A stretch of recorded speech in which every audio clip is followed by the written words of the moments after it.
Okay, hello, and thank you for watching episode 29 of Dano Says So. Um, Another one of these lucky episodes where I get to talk to somebody I've known since the beginning of time, or what seems like the beginning of time. Rob Haworth's pedigree in music is freakish to someone who grew up with him in Orange County, because he touched all of these crucial bases in Orange County. He played with me and No for an Answer. You know, he did time with Farside. He was in Hard Stance, whose record I was lucky enough to be involved in. That's all largely guitar mileage. Then he turns up, a few years off my radar as a vocalist. State of the Nation, Second Letter, radically different bands with a more pronounced agenda and a level of sophistication that clearly developed in the time he was separated from me. Um, that said, he is Dr. Rob Haworth. He is a longtime professor and an editor in several reference works regarding education in its various forms. That said, I still reached out to him for permission to call him Cubby and got it. So, Rob Haworth, thank you for doing this. Hey, no problem, man. It's my pleasure. Really, really great to see you. And I mean, even though it's a virtual thing, I really, really appreciate you having me. It's awesome. So to sidestep all those great accomplishments and all that dignified stuff, how old were you when we were playing together? Because in the greater Cyril, Orange County, you were the youngling, you know? I think I want to say I was 14. And I wasn't sure it was that young, but I thought there was a chance. Yeah. No, I actually have to admit that No for an Answer had a 14-year-old member. Hey, you were picking me up and driving me to the garage. I don't even know whose house was that. Was that Master Polo's or? No. So here was the thing. It was none of ours. So we knew in sort of the generation before, I met all you guys from Irvine, sort of that Casey, Dan, Gavin, Dubar, Longry generation. There was a family of hardcore kids, the brother and sister, Steve and Corrine Highland. And Corrine Highland was still living with her parents. And Casey and Corrine had dated at some point, were really good friends. So No for an Answer practiced in the Highlands garage. But by the time we were playing together, Casey wasn't in the band, and we were still practicing in the Highlands garage.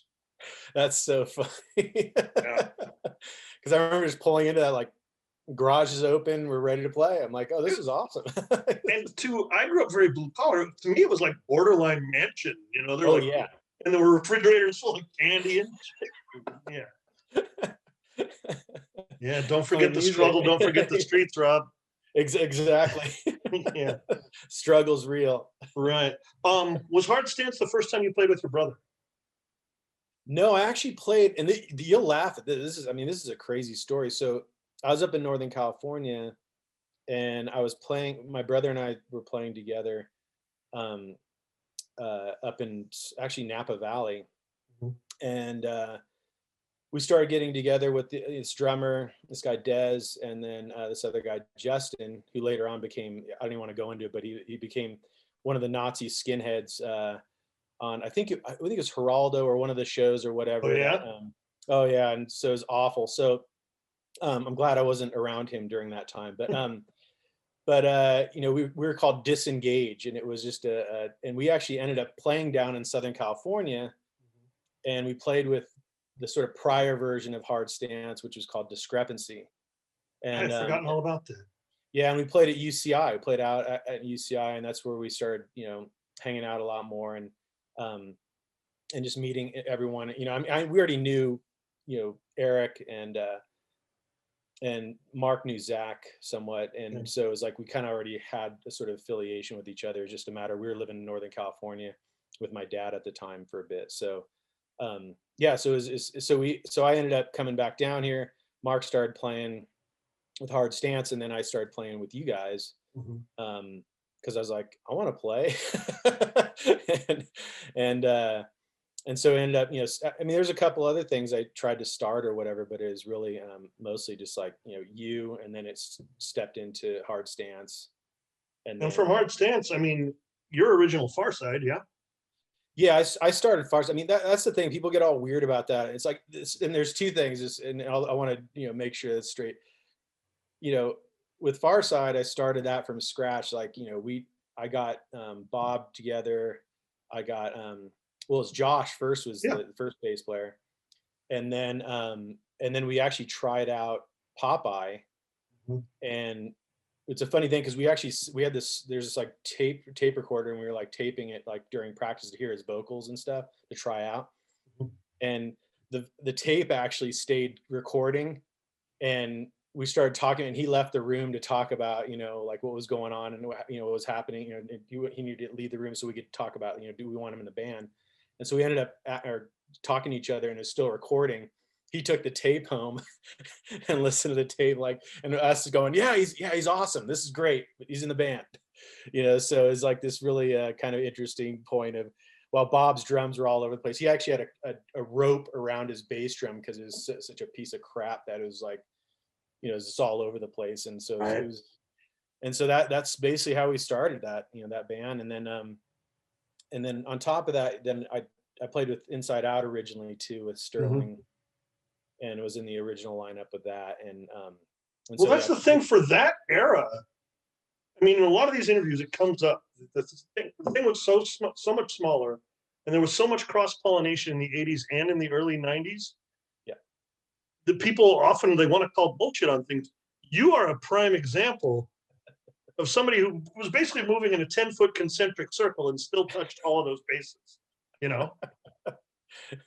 I remember like at the reunion, because we did the reunions when no one gave a shit, right? We did like, it was like 3 years after we did the Inside Out reunion, because we wanted to raise money for the Western Shoshone Defense Fund. And the Cattle Club in Sacramento was part of that, right? Yeah, I rolled out for that. That was yeah. how I played, and Sarah Zimmerman and I came out. Yeah, okay. I think that was Rancid's first show too. Might have been. I don't know if I watched him, which I guess if I wanted to have super street cred, I could brag about that now. Or you were there. You were there. Or come off like a cynical douchebag. But either way, yeah, okay. I want to make sure that was that show. No, but so so we ended up, so there's a lot, we definitely like touched on because we were all, the Irvine group was always like, let's try some new stuff out. Let's, work on some new ideas, or, and people like, hey, we'll start another band here, or, even with Farside, I mean, even Zach played with us for a bit, just because we just wanted to, it's like when people didn't have something to do or get a band started, it's like, let's come and join us. This is all right, so. When you're that age, a year or two's difference can seem generational. Like I interviewed Ian Mackay this year, and he's 4 years older than I am. Yeah. And I think of him like a fucking father, So it was an interesting thing, because I came from a group of people who largely like maybe class of 1985 types, and we thought we were the nucleus, Orange County hardcore, right? And we're the vanguard, and we're breaking down the damn walls to steal from the East Coast, right? You remember that big show at that church in Irvine? Oh yeah. Where they had the shield in front of the drums, and that was the first time I saw Farside, and I remember looking over at Gavin and going, "We're fucked." being like the worm has turned. Orange County is a different place now.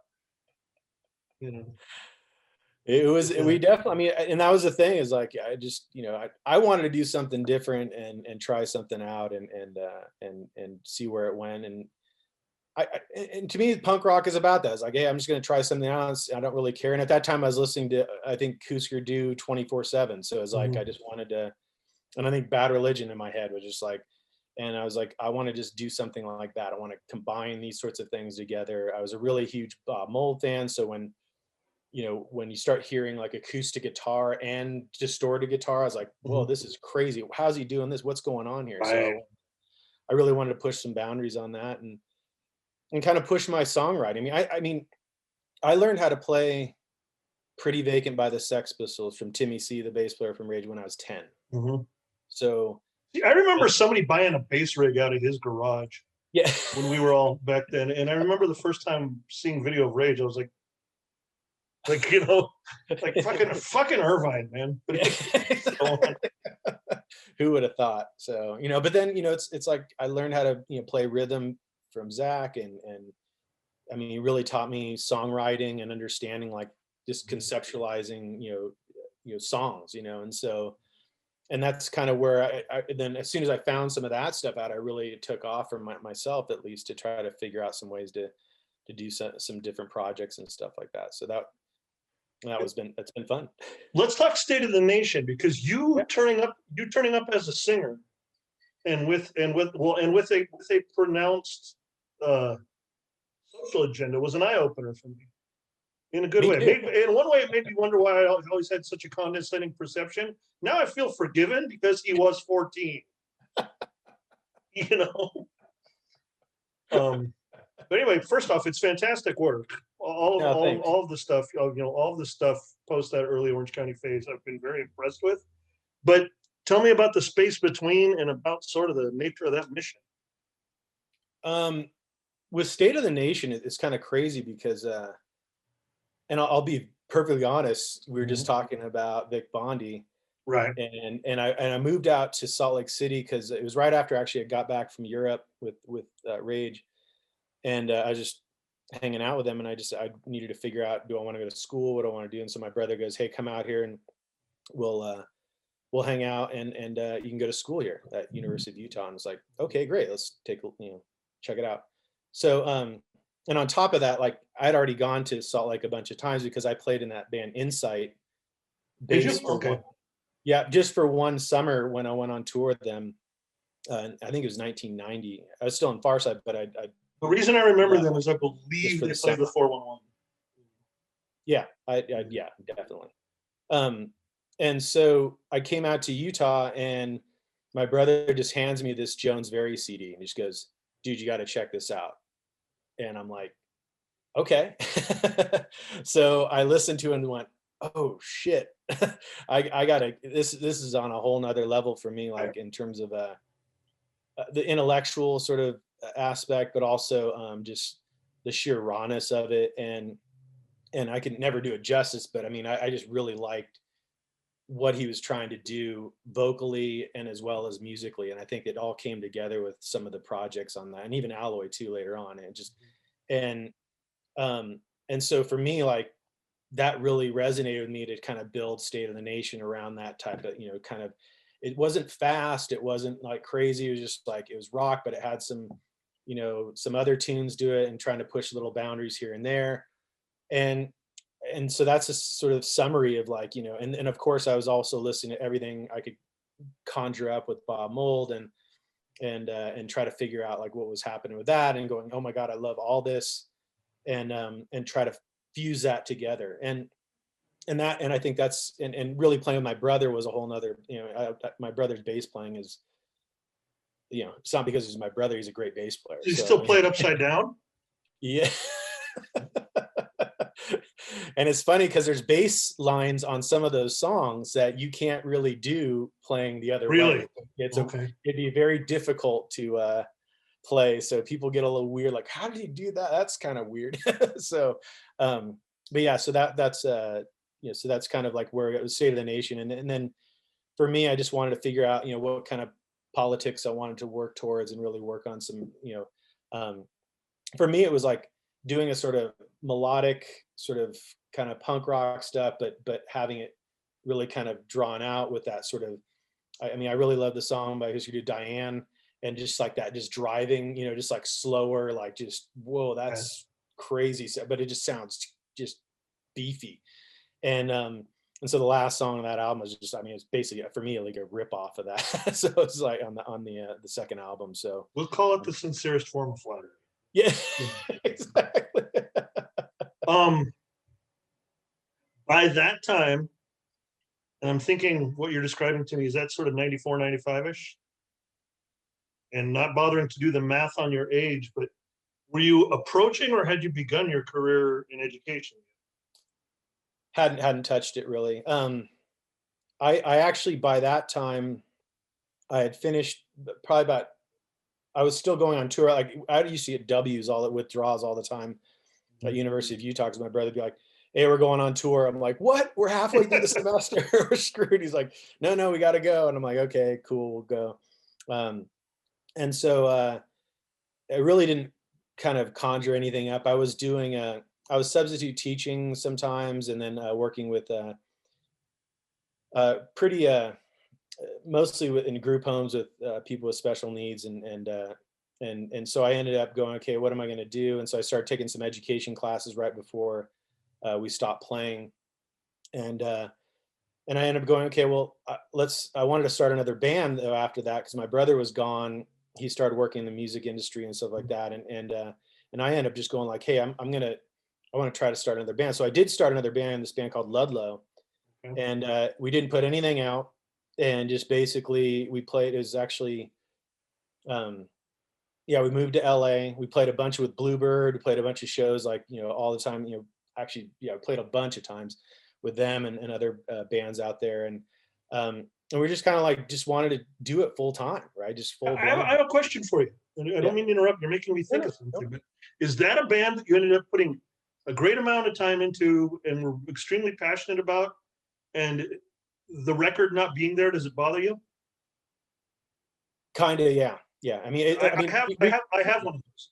I did a band in the Bay Area for 6.5 years, and I think the closest thing to any documentation of it is a 4-track on the floor of a dirt basement in Oakland. yeah, yeah. I mean, and that's true. I mean, and so like we went to Time Bomb Studios in Laguna Beach and recorded a bunch of stuff there, and we're doing demoing. I mean, we had like, it was kind of we were kind of moving in directions of like, okay, we're gonna, maybe sign with a label or do certain, and possibly with a major. I mean, we met with, a couple people from Sony and I mean, they came to our shows and stuff when we played with like, that later on the Get Up Kids, and I think we played a couple other shows with the other folks. But um, and I finally, and at that time too, I was actually part of a cooperative, a worker-owned video production company out of Los Angeles called Regeneration TV, and we were doing music videos. We're doing interviews with different bands and stuff, like at the drive-in, Sunny Day Real Estate, and just a Chumbawamba. We had all these different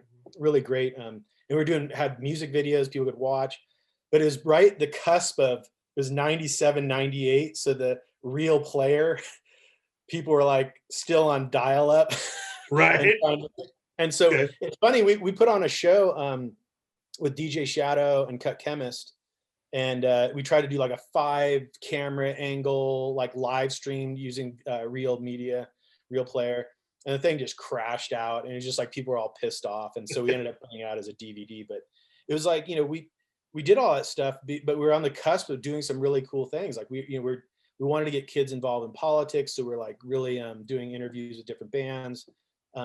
People were giving us money to help support us in doing that work, and we're all run cooperatively, so we run like a more democratic process in our workplace. So it's super awesome, and I had a great time doing it. It's a lot of work, but I mean, we ended up doing so many really fun videos and fun sort of news programs. We did a bunch of stuff. We ended up doing the stuff with Rage Against the Machine for a bit, and we did some stuff with Rants. So we did some stuff with Jurassic 5, who's a hip hop group. We did a lot of different just people. I mean, and did a lot of protests and stuff like that. We worked with indie media at the time, and in Seattle, when Seattle went down in '99. So it was a lot of work, but it's great. Is that when WTO was? Mhm. Yeah. Okay. Yeah. So we ended up uh, I basically wanted to do that full time as opposed to playing in bands, and I was just kind of sick of like being I mean, this is like you're basically like, okay, we want to do this, and it's like the other, some other people don't want to do it or not motivated, and you're like, okay, I've got to do everything. And the player coach, as we call my brother back. And so we ended up doing I've never that. heard that. It's perfect.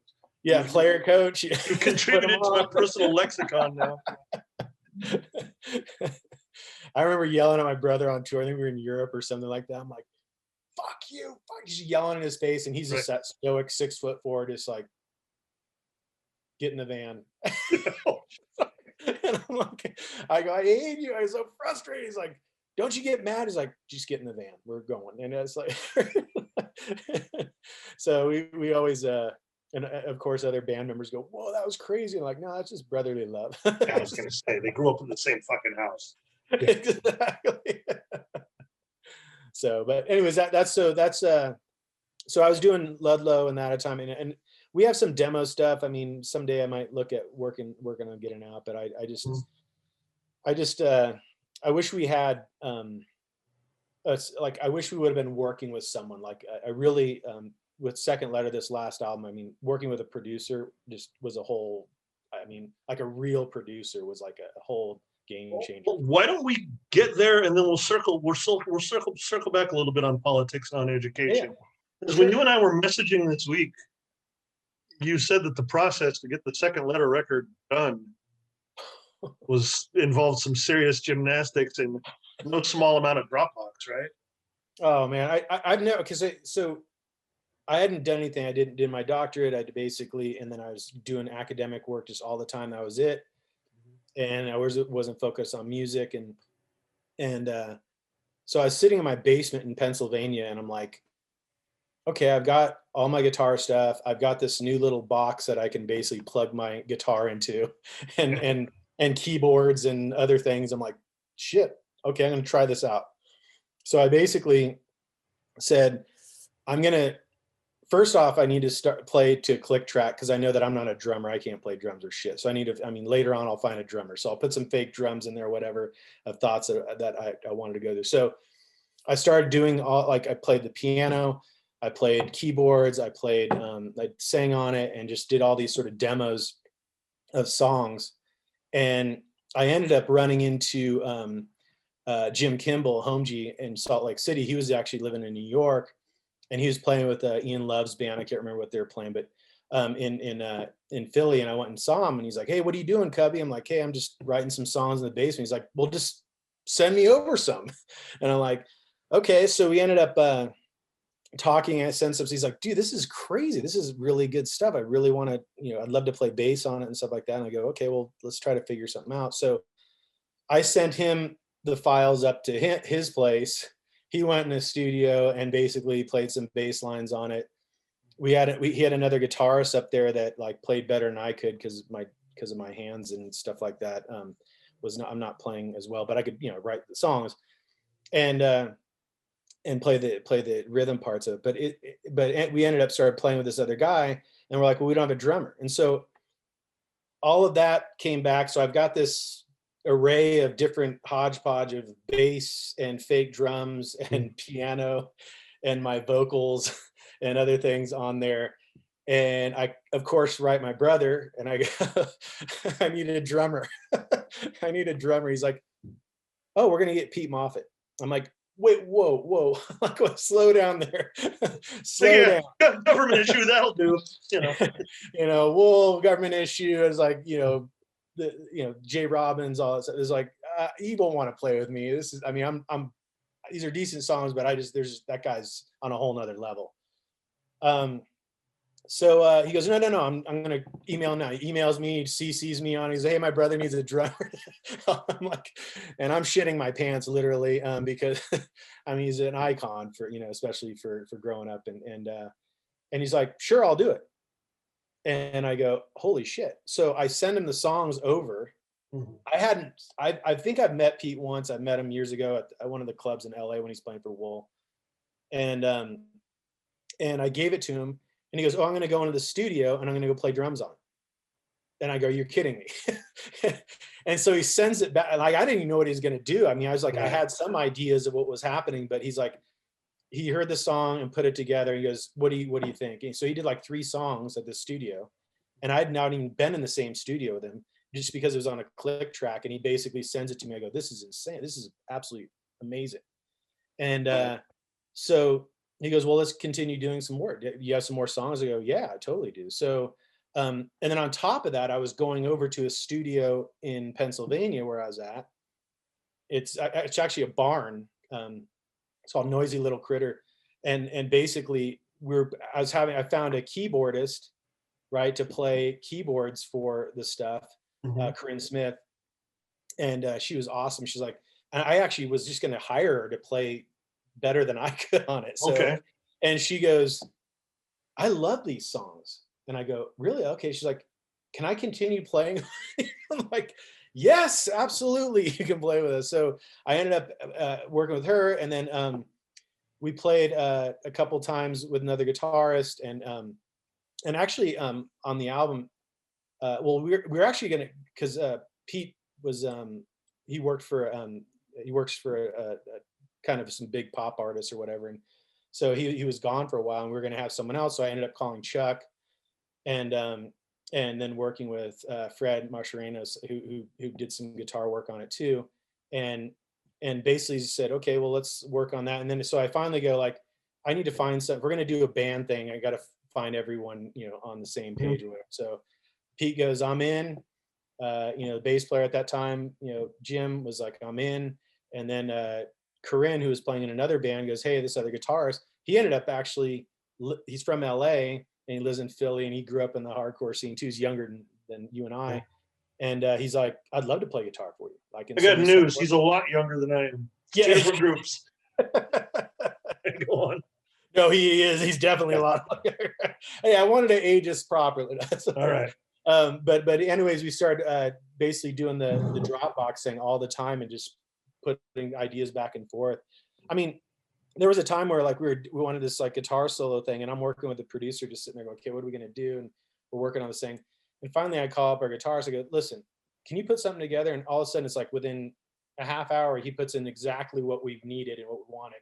The two things I've always wondered about the process you're describing is, does any sense of immediacy suffer? You know, do you find it like any sense of urgency? And the one thing I could see missing, and I've listened to the stuff, I think it's fantastic. So I'm suspecting you'll probably say no.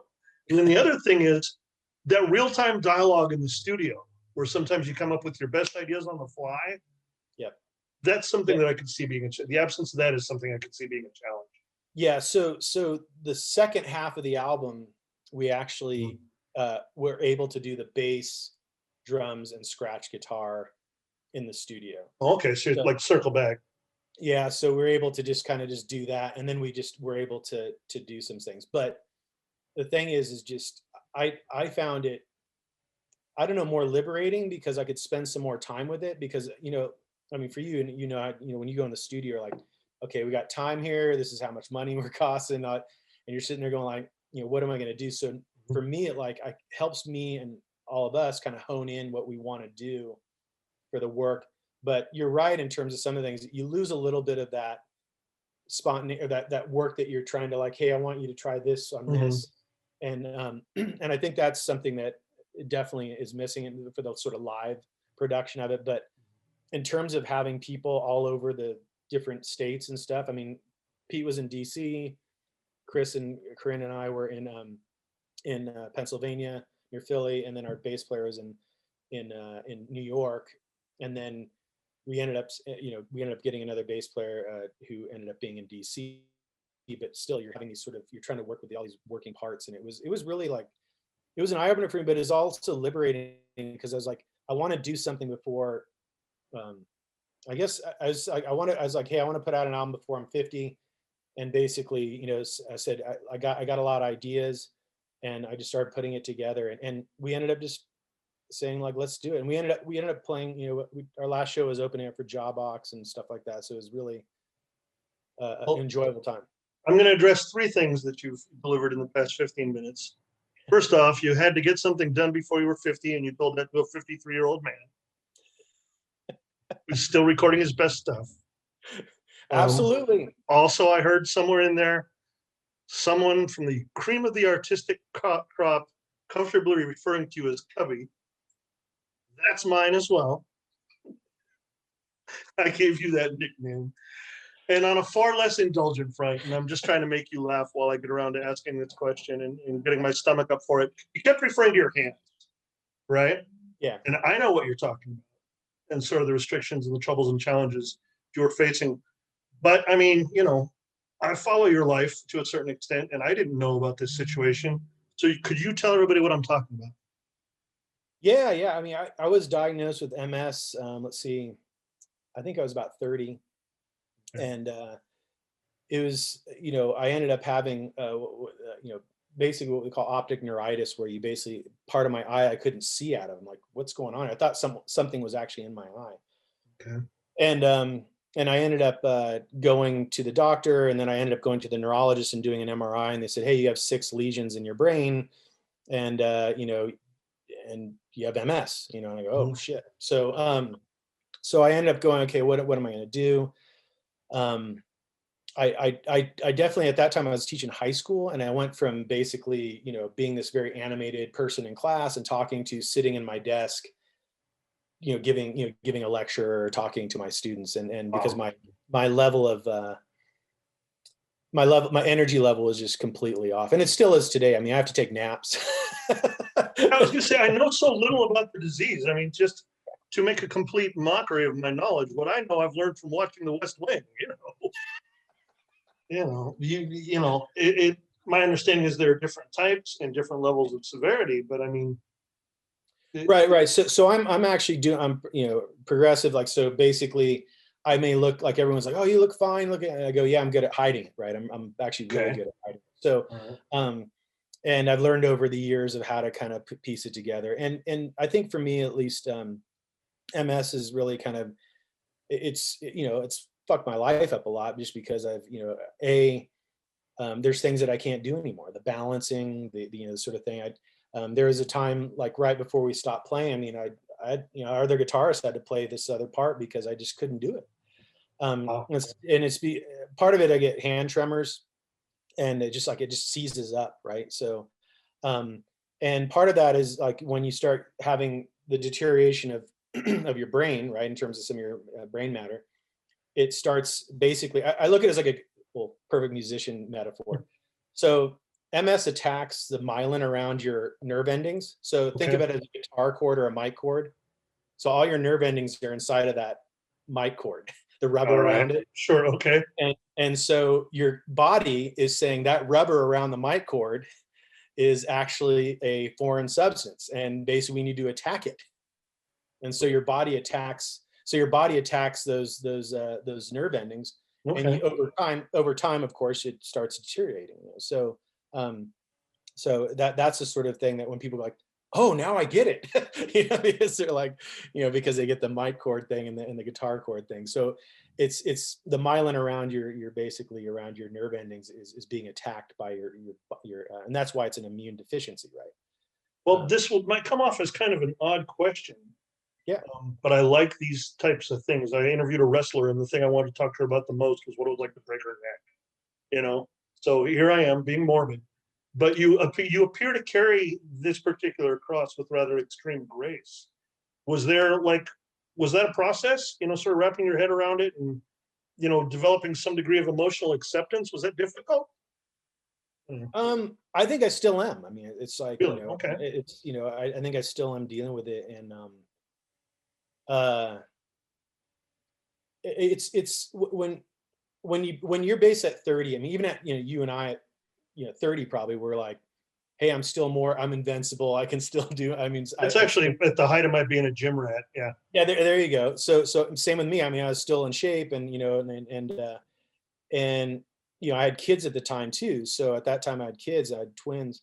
Um, and I'm sitting there just going, well, now you get punched in the face with the idea of mortality, right? So you begin to start like reading up, going, shit, this person died and this person got a really fucked up. Mhm. And so I've learned to just work with my body, just go like, if I got to take a nap, I got to take a nap. I mean, if I Right. have to, I mean, when I was at Westchester, I mean, I was stressed to the bone because I was, I was helping develop a master's and a doctoral program.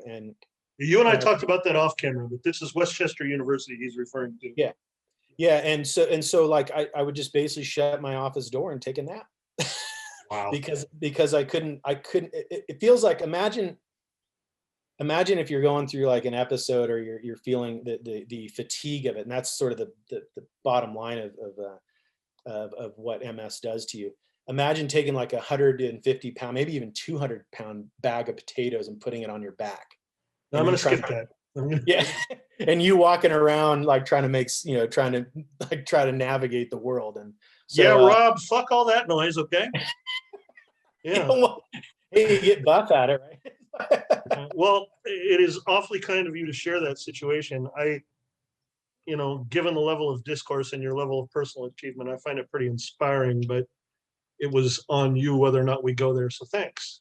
No. And like I said, I'm open to chat about it, because I think people need to know, like, hey, I mean, in fact, I did talk to a fellow hardcore person that had it, or that Mhm. just was diagnosed recently with it, and they just want to chat with it. So I mean, it ain't going away. So I mean, and so it's good to chat with people about, what do you do about it, right? So it's Right. important.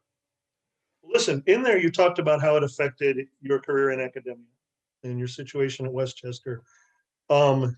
You are a professor. You are Dr. Cubby. You are a PhD. Yeah. You have been involved in the creation of reference works on what, for lack of a better understanding, and this I know bites on the title of one of them, but anarchist pedagogy, right? And just in general, you appear to have found a niche in academia for a while that closely mimics your own political beliefs and your own political agenda as a musician. Want to share a little bit about that? Yeah, I mean, that's exactly what I was trying to do in my life. I basically tried to, uh, in doing the work that I've been doing, is connecting it with not only music but also with education. So I mean, for me, I mean, when I was 10, like I started getting, my brother started going, "Hey, you should check out some of these punk bands." I was really getting into the Partisans and Crass and Vice Squad and other bands. Like that's what really turned me on. Like English punk was like my beginning point of getting into this, at least the scene. And so I was like unfolding all of that stuff from G Voucher and other people, like the artists, like going, "Oh my God, this is insane. Like these are absolutely, like the artwork is just absolutely incredible." Um, and it really kind of resonated with me in terms of the politics, throughout who I've been for, pretty much half my Mhm. life, or my whole life almost. Um, and uh, and so academics, so like for me at least, is like, hey, what I can actually do some things in education, because I'm interested in really how did we make sense of the world in our scene, in our work that we did or that we have been doing.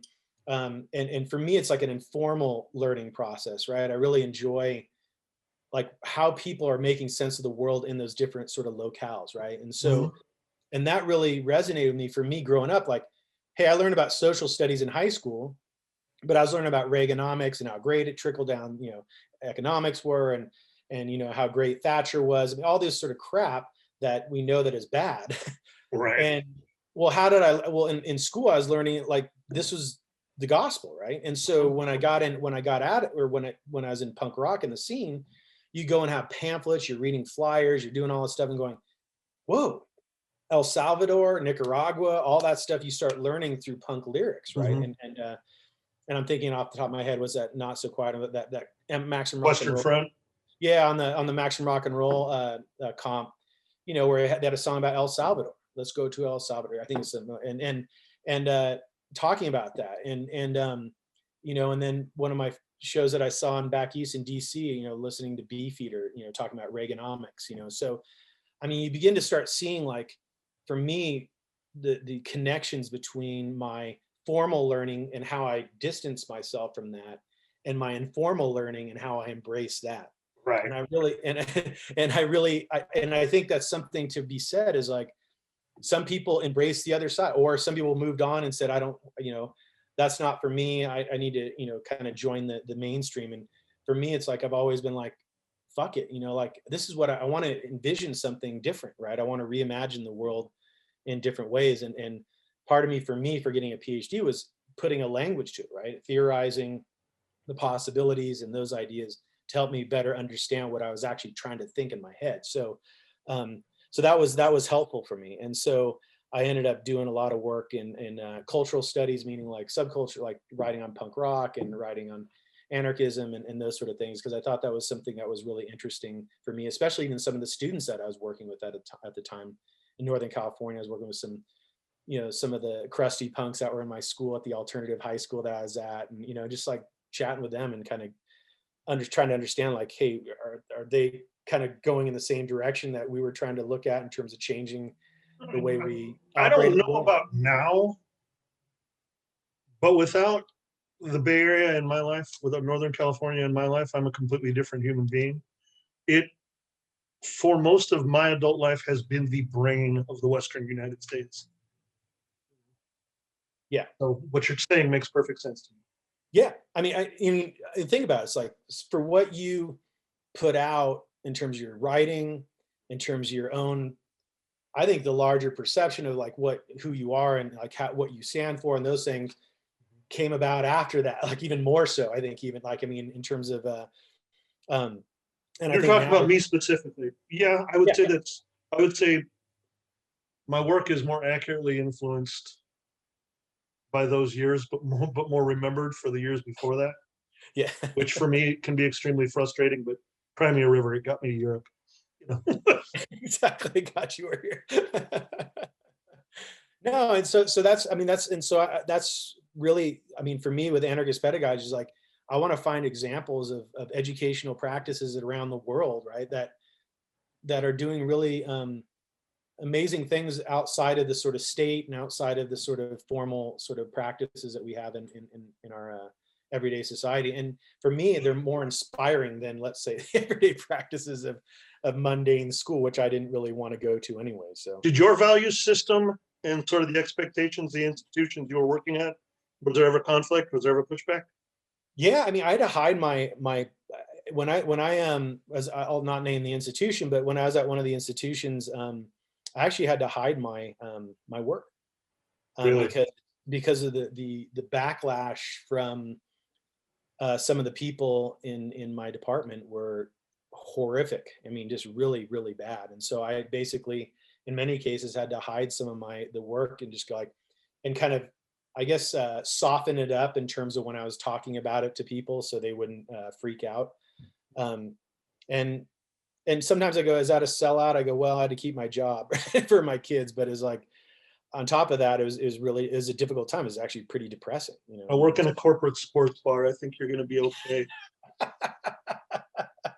How'd you end up teaching in Australia? this is actually another thing that connects with MS. So, Okay. so, so I was graduating, right, and I was like going, okay. And at that time, I just received a letter in the mail because we are getting healthcare, and we had to get off the ones because the university wasn't going to provide it anymore in terms of trying to get it through the university.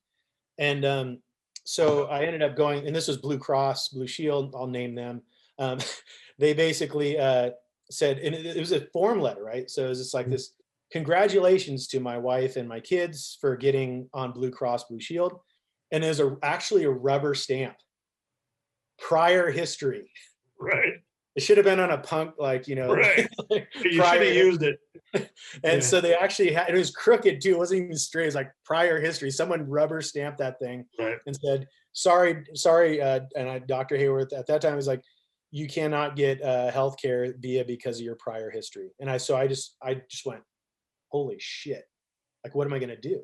Right. And so I started looking around other countries, and Australia, I ended up doing an interview with them online actually. And I ended up getting a job, and they actually paid for my permanent residency there, Oh, yeah. where I got universal health care there, and socialized medicine. And basically I went there, and they even knew that I had MS, and they're like, yeah, come on in, no problem. It's like, and so so I ended up doing that and leaving the country. I came back specifically because we had some family members that were on my wife's side that were not doing very well, so we had to come back. And but that was something that I actually worked about an hour, 2 hours outside of Melbourne, so it was really kind of a really rural area. Wow. But I really enjoyed doing that, and the work there was really awesome. So I mean, yeah, definitely miss it. Okay. Well, listen, I am going to wrap this up pretty quick, pretty soon. There's some things I like to tell you before I do, but I've learned over the course of doing this that I don't always spot the doors or the opportunities. So is there anything else you'd like to share before we start wrapping this up? Yeah, I just, well, I think I really enjoyed doing this, and I think it's important because specifically now, it's like, I think there was a time, especially during the 90s and stuff, where people are kind of moving on with their lives and doing that stuff, and then even in their 2000s too, and um, that became disconnected, right, with people. And I think COVID, on a positive level, it's like it's actually pushed us to go, God, I miss that conversation. I miss those conversations that I've had with those people. Absolutely. And I miss those sort of those relationships that I've had with other people. And so I've definitely tried my best in terms of some kid. Not haven't always done great, but try to reach out to some people. And that's why I think this is so great, is like you're reaching out to people that are doing some really amazing stuff and really continuing on with music, art, and those sort of things. And I think that's something that we all need, in our lives, to go like and kind of reinvigorate ourselves and go like, fuck yeah, I want to continue doing some stuff. And so like it actually gives us some purpose and also gives us some motivation to do some other things. So I like when, in terms of your stuff, I was like, oh, he's talking to Richie, he's talking, he's talking, and I was like, damn, this is great. I was like, and I'm, happy to hear about them. Like, because I was always hearing about them from other people, and hey, I ran into so-and-so and I ran into, so it's like, it's really nice to be able to, and it's not just kind of reminiscing on old times, but it's actually going, hey, what are you doing now? Like, what's going on? Like, and I think it makes people feel that there's purpose, right? And out there, and then there's also some innovation that we can do to do the things in spite of all this bullshit that we got to deal with right now. Cool. Well, thank you. That is the headiest or loftiest assessment of what's going on here, but I don't disagree with it. It's very, very nice of you to say, but for me, it's been liberating and it's been exciting to be in touch with a lot of these people again. And it's led to other people who I probably wouldn't have approached were it not for these decades old relationships, and including, like this, like, Billy was one of my best friends, Billy Rubin. Yeah. And I knew him pretty damn well. And we would have to be out of touch for a few years, but then we were sort of back in touch, and he came out and saw the band and everything else. And then Gavin, I was talking to on the regular. In both of those interviews, I still learned. Yeah. You know what I mean? And these guys are like family to me. You are an old friend and someone I'm thrilled to have known. But for today was mind-blowing for me. When you and I were sort of doing our pre-interview chat, I was like, holy fuck it, Cubby's going to be gold. So, thank you for your take on it. Thank you for being willing to do it. Thank you for your openness. And in general, I hope we can do it again, Rob. No, I would love to. And anytime, it's like I'm open and to hang out and just chat, because it's again, we need that connection. Even though it's virtual, we need that connection. And I think it definitely is inspiring me to continue, like even after this interview, like, oh man, I got to go do this, and do these things. So so it's definitely got me my blood pumping. So I appreciate that. Okay, well, that was episode 29, people. Rob Haworth, take care. Hey, you take care of yourself, Dan.